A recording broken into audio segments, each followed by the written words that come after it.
Hello everyone, welcome back again. So another week in the books, and for a change it feels like we've actually made a bit of progress on both the cars.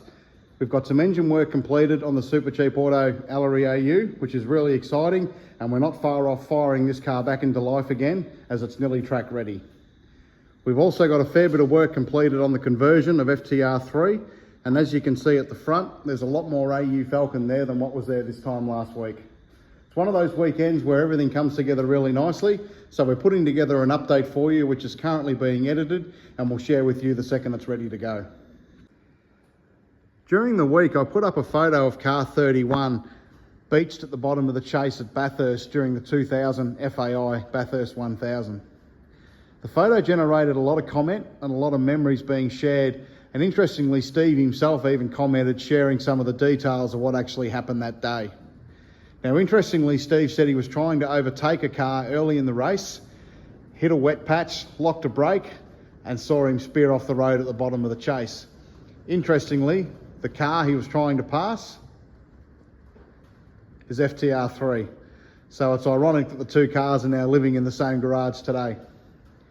Now a lot of the comments based around not so much the incident itself, but what happened afterwards. Now there's footage of Steve sitting at the bottom of the chase, really disappointed on what had just happened, as the car was a genuine contender that day, coming off the back of a Sandown win, and the car was exceptionally strong in a straight line. But what happened over the next 3.5 hours will remain in Bathurst history forever, and which shows Steve dragging this car back lap after lap, trying to get back on the lead lap. That team very, very dearly.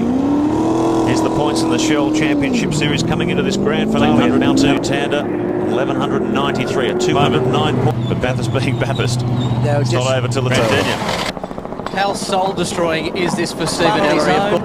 Possibly locked up the rears as he was going into the chase, and it was just all over from there on. Checking underneath, that car was beached in the middle of its chassis. They're probably just having a look underneath to make sure, no, okay. I think would have taken the opportunity to top up on fuel. And staying in touch with him, heading up toward the cutting.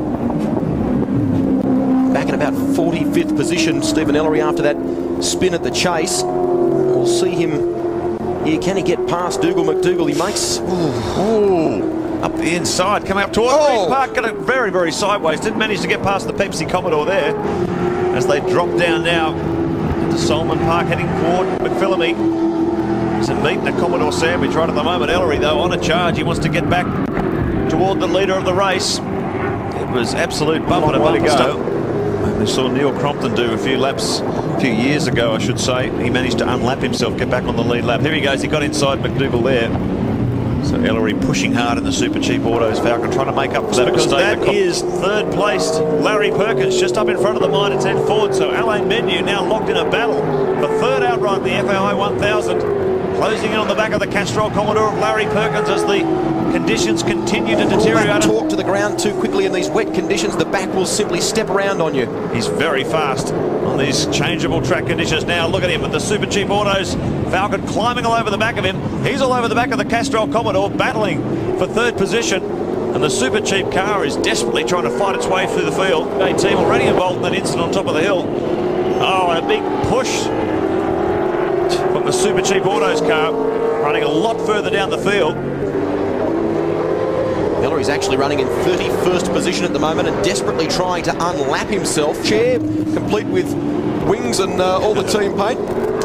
Well, Alain Menu here is showing what a talented driver he is. Look at the pressure he's copping from Stephen Ellery and the Super Cheap Autos Falcon, flat throttle, building up to 300 kilometres an hour down Conrod Straight. Ellery flashes past as he heads toward the leader. He's desperately trying to unlap himself. Concern that getting tangled up with a lap competitor wouldn't be a good move, and in fact word we hear from the pits is that Larko radioed Alain Menu and said, look, that's a good idea, let him past.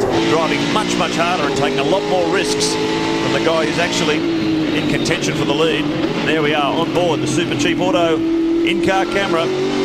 Stephen Ellery trying desperately to fight back from this tremendous little team. Very much a family-oriented team, all the wires. And we also hear that the Super Cheap Autos Falcon, Stephen Ellery, who were just with, had a bit of a lose as well. I think he's back in the battle. He is pushing so hard in their car to try and make up that time. Right, so far. Steve Ellery, he's been barging his way through the field, hasn't he, gentlemen? And is just absolutely taking every risk possible to get back on track. Lost the rear end of the car. You're pretty wet out there too. Indeed, it's just fortunately there were tyres there, not the exposed concrete. For a safety car period, they must have a lot of confidence they're just going to have more and more yellows, because that could be a strategic blunder for not getting the yellow flag periods for a moment. This team have got to perform their compulsory brake pad change. It's going to lose them a lot of track time. Look at Stephen Ellery. He's desperate to get past these two and unlap himself. Get himself back on the lead lap. Came in on lap 35 for a fuel stop, so they must be due any time now for another fuel stop at least. There is a window, don't forget, between lap 48 and 120 for those brake pads. Don't forget Murphy didn't come in either. The Kmart Commodore sitting back there. Stephen Ellery's got in his eyes. He's getting in front of those two cars in front and putting himself back on the lead lap. And he is driving like a man on a mission. Probably the biggest mistake, most costly mistake of his career. Happened earlier in the day when he spun. Got it bogged out in the grass, got stuck on the curb, dropped the lap, and now he has been driving the wheels off this car to try and get himself back into contention. Incredible performance from him when you consider he's had two spins, one down at the chase and one at the top of the mountain. Here he goes. Showing the pace that he's showing is unbelievable now. On the outside of Larry Perkins in the Castrol Commodore. Here he comes, Stephen Ellery sweeping down into the chase. That is one less car he's got to pick off in his bid to unlap himself.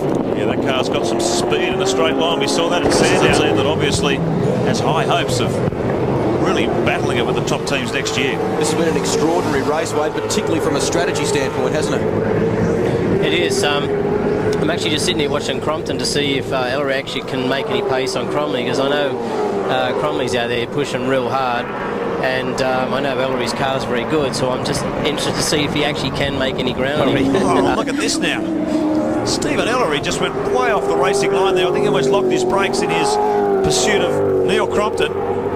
He is a man on fire at the moment. He is the fastest man on the circuit, Mark. His last lap around a 2:14.3, so Ellery is flying. That's the quickest lap of the race so far. It is fastest race lap in the Super Cheap Autos Ford. This. Oh! Just saw him getting offline when we saw that. Stephen Ellery driving as hard as he can to get him that lead lap. As you'll see here, Steve had one more car to pass, being FTR3, to get back on the lead lap. Unfortunately, after 3.5 hours of driving, the car was outside the fuel window and they had to pit under green flag conditions for a tank of fuel, a driver change, and then get back in the race, unfortunately, effectively ending their run. The car was driven so hard throughout this race it held together, but unfortunately expired late in the race and was a DNF for the 2000 FAI Bathurst. 2.5 hours, it's a long time. Yeah, I feel like I've been in a war more than a motor race, but no, look, it's been a bit of fun, but I'm fairly disappointed. I think the whole of Australia felt for you when you were sitting there with your head in your lap. Normally in that situation, when you're going off like that, and you know the track's wet, or the grass is wet, you just plant your foot and drive through it, but for some funny reason I spun, and I just couldn't drive the track off. I got caught on the ripple strip, lost the lap. Tried my heart out to try and make the lap back up, but I had another spin and didn't manage to make the lap back up, but we're going to try. It's not over yet. You could have really done with a safety car, couldn't you? Yeah, what I was trying to do was unlap myself and then get a safety car so I get sent to the back of the train, but you know, we're still in there. Anything can happen yet. It's still early days, but you know, it's going to be bloody tough from here. Thanks, Steve. Thanks, Barry.